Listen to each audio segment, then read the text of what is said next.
welcome everyone. This is our weekly live Q&A.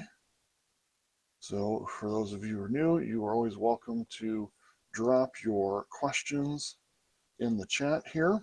I'll go over them as I see them. If you're watching on the replay, you're still welcome to drop your questions in. We will cover them in the following week. And as always, I understand some questions can be a little too personal or uncomfortable to ask publicly. You're always welcome to shoot us or me, IM, and we can discuss whatever questions you may have in private and cover everything there. That way, it's not public with your account on the comment section. So welcome. I didn't see any previous questions from early submissions.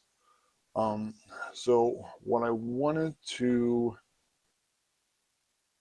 expand a little bit on is kind of changing the dynamic and perception of what are we working out for. It's very common in the industry where we're constantly focused on we're working out solely in the pursuit of body composition change, whether that be weight loss, whether that be trying to burn a bunch of fat, whether that's trying to see, for guys, how much muscle that we're trying to put on. It's very body composition focused in the industry. And one of the things that I try and get more people to kind of consider and think about with a different perspective is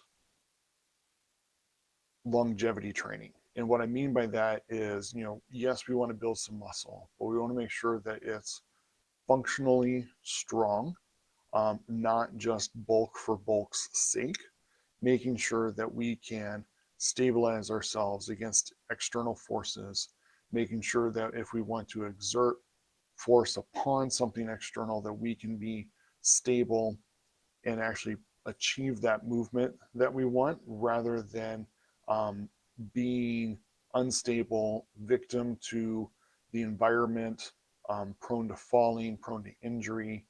This is something that more and more, once people kind of hit around 50, 55, the thought and dynamic really shifts, and it just becomes more and more dramatic, probably every 5 to 10 years past that point. And what we're trying to work on is understanding that, yes, we're training for, fitness, body composition, but is our training conducive for long-term benefit? Or are we just training to train, and we're not thinking about where are we going from here? What I mean by that is there's a lot of different modes of training that, yes, you're going to get a lot of heart rate training. You can build up some muscle, but it may or may not be building up balance, core strength, stability, building your ability to stabilize for day-to-day things is one of the big things that I mean with that. So be cautious of any workouts or plans that are overly machine heavy, things that are pretty much guided into just one path of motion, and you don't have to stabilize any of your joints to accomplish that, which is what you see in most machine equipment setups. Those are nice to kind of learn the basics of the movement, but we want to build into things where we're doing more body balance and stability, where your body has to stabilize at least a couple joints, if not the whole body, to accomplish that desired movement. Very essential for making sure that the strength that we build stays with us, so we can be independent. We can stay able to move around the house, locomote, accomplish chores, play with kids, grandkids, everything of that nature. It's a big thing that we focus on with our programs here. And I know some plans and programs don't necessarily take that into account. Thanks, John. No competitions in the foreseen future at this point. But again, looking at, is your training still conducive to long-term planning? not just how much can we work you now, but is it going to make you strong in the grand scheme of things so you can be stable, maintain your independence as you grow older, and your health overall. Let's see if we've got any other questions in here. All right, don't see any other questions, so just take that into mind. Consider, is your training allowing your body to stabilize and support itself, or is it just training for training's sake? If it is falling into that second category, feel free to reach out and we can kind of give you some pointers on how to get it back in the good direction for long-term health. In the meantime, I hope everyone has,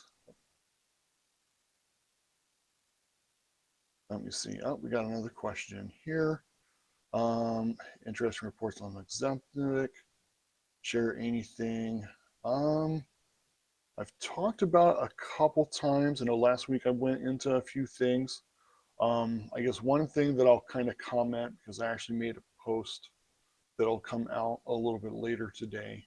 A lot of people get under the impression that just because they're on Ozempic or other GLP-1 semaglutide type products that they don't have to work out, they can eat whatever they want because it's still going to help them lose weight. And while to a certain extent, yes, the medication will help you lose weight because it's meant to control your appetite in such a way that you really can't hit an overeating point. There's other perspectives, again, for long-term health that you need to take in consideration. One, we don't just train to lose weight, we train to maintain body function and long-term muscle health, which is one thing that we do see a lot. One of the big scares that comes out with Ozempic is people will say, oh, there's a lot of muscle loss. The only time there's muscle loss is when people are not taking any consideration into their nutrition intake and they're not doing any form of strength training with it. Whereas people who are doing the right amount of proteins and nutrients in their nutrition and doing some form of strength training 2 or 3 times a week really aren't seeing the level, if any, muscle loss that people are kind of doom and glooming and scaring people about. The other factor that I try and touch on for people, even though, yes, it's meant to help control your appetite, it's still important while you have this tool that's shutting off all of the food noise to start addressing your habits, behaviors, and emotional relationship with food and starting to create new habits, new coping mechanisms that are more supportive and conducive to a healthier lifestyle long term. And what I mean by that is it's a very effective tool because it shuts down the food noise that you haven't been able to ignore.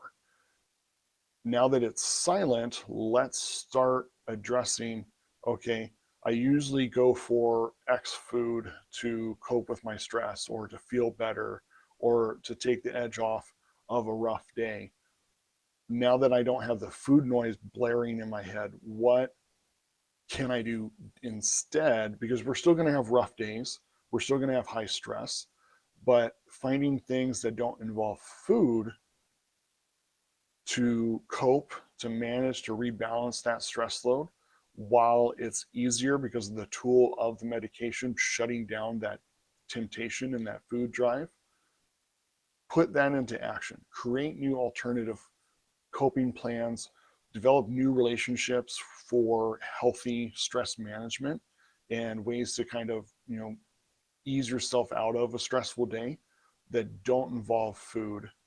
So when you get to a point where you're at your goal weight and you're ready to start coming off of the medications, you don't fall into the same traps anymore. Because if we go long enough with new habits and behaviors, even if the food noise comes back on because we're no longer using the medication, we now have more in place habits and routines that have replaced the old behavior. Whereas if you never address that, once the food noise comes back, we're right back in the same situation. And that's why we see people who put the weight back on again after they quit using an Ozempic or other type of medication. That would be some of the biggest things that I've seen. If you guys have any other questions, feel free to throw them in the chat. Happy to address them now. If I don't see them while we're live, I can do another topic next week and kind of expand upon it. I know it's a growing and expanding area of interest and concern for a lot of people. It's a good tool, but it's still a tool. It's not a replacement. It's something to make everything easier to do, not to get out of jail free, so to speak. So just keep that in mind if you're contemplating it. If you are on it and your doctor or the clinic that you're going through is just providing the medication and no coaching or guidance on what you should be doing with it, feel free to reach out because we definitely want to make sure that you're using the tool in the most effective manner for the greatest level of long-term success. All right. Thank you, John. Appreciate the questions and the feedback. Anyone else? Hope you found everything helpful today. Have a great week and remember to stay persistent in your consistent pursuit of health.